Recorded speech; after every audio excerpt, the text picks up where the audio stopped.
예, 안녕하세요. 허황 변호사입니다.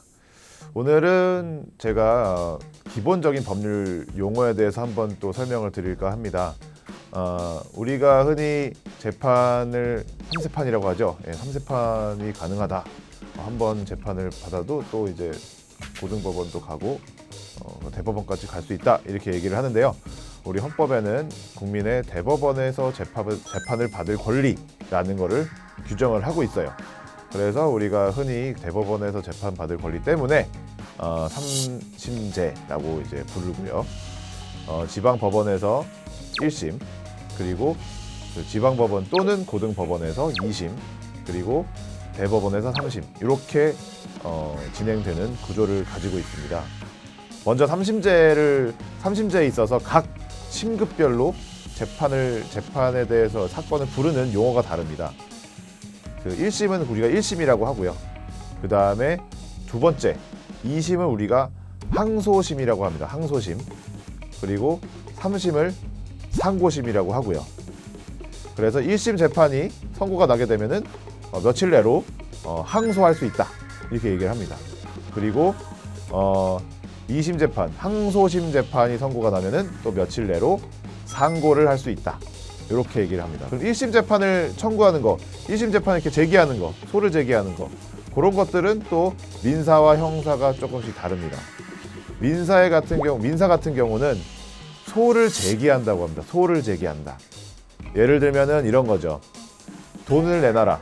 이렇게 이제 우리가 청구를 한단 말이죠. 그거는 우리가 사건명이 대여금 반환 청구의 소 이렇게 얘기를 합니다. 그 소죠, 소. 소송을 소라고 부릅니다. 대여금 반환 청구의 소를 제기한다 라고 합니다. 요걸 줄여서 뭐라고 하느냐, 민사에서 제소라고 합니다. 제소. 고소가 아니에요. 민사는 제소. 내가 민사소송을 고소했어, 이런 말은 틀린 말입니다. 예, 고소는 형사소송에서 말이 나오는 것이고요. 형사소송에서 나오는 말이고요. 고소를 하고 나서 검사가 법원에다가 이 사람 처벌해 주세요 하는 게 공소를 제기한다 라고 해서 기소라고 부릅니다. 역시 형사소송에서도 방금 말씀드렸지만 기소를 하게 되면은 1심 재판이 진행이 되고, 그 다음에 1심에서 선고가 나면 항소를 하고 3심으로 갔을 때 상고를 하게 됩니다. 그 민사소송에서는 제소, 그리고 형사소송에서는 우리 이제 처벌 의사표시는 고소 또는 고발. 고발은 피해자 아닌 사람, 제3자가 하는 것이고요. 수사기관에다가 하는 것이고, 고소는 피해자가 하는 것입니다. 그리고 수사를 하고 나서 이제 얘 좀 처벌시켜야겠다 해가지고 법원에 갈 때는 검사가 기소하는 겁니다. 기소가 될 때 피의자의 신병 상태에 따라서, 신병 상태라는 거는 구속이 됐냐 안 됐냐 그 부분이거든요. 구속이 됐으면은 구속 기소, 불구속 상태라면은 불구속 기소 이렇게 부르는 겁니다. 그리고 구속은 영장을 청구하네 마네 이런 얘기는 그 나중에 그 중간에 나온 얘기고요.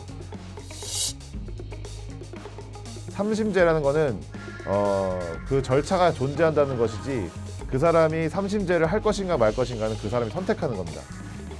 3심을 갈 것인지 말 것인지 그 사람이 선택하는 것이지, 이 사람은 자백을 하니까 3심제가 필요 없다 이렇게 얘기할 건 아니죠.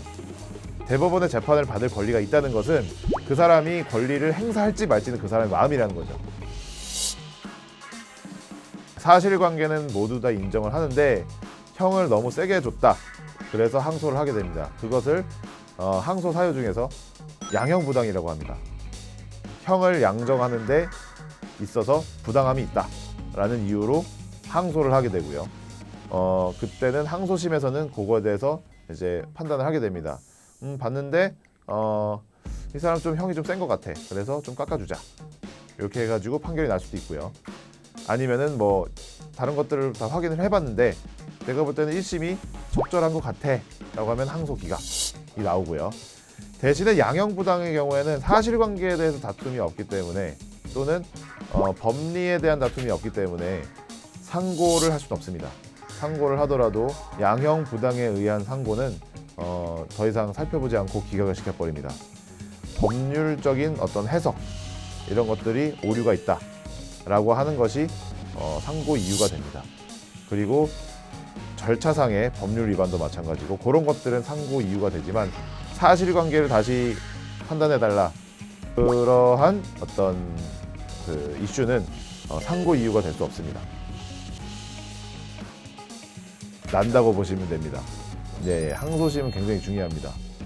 그리고 이제 우리가 1심에 있어서 1심에서 어떤 판결이 나게 되면은 그 항소심에서 뒤집는 것이 굉장히 어려울 수가 있죠.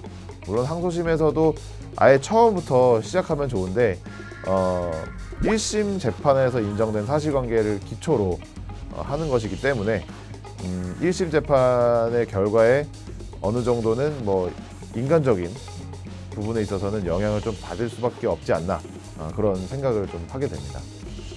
일반적인 소송에 대해서 우리가 막연하게 나는 억울하기 때문에 재판부가 진실을 밝혀줄 것이야. 그리고 안 되면은 항소하고 상고할 수 있기 때문에 3심제를 내가 다 혜택을 받아야 돼, 권리가 있어라고 생각하시지만 그 안에서 실제로 돌아가는 운용되는 방식에 좀 세부적으로 차이가 있고 죄는 짓고 살지 맙시다. 또 민사소송 또는 형사소송에 따라서 용어들도 각각 차이가 있기 때문에 여러분들께서는 이런 부분을 잘 유념하셔서 신문을 보시거나 아니면은 내가 어떤 뭐 사건을 당했을 때 조금 더 좀 아는 사람처럼 좀 알고 있는 사람처럼 잘 대처해 주시면 되겠습니다. 예, 오늘 들어주셔서 감사하고요. 또 다음번에도 좋은 영상으로 찾아뵙겠습니다. 감사합니다.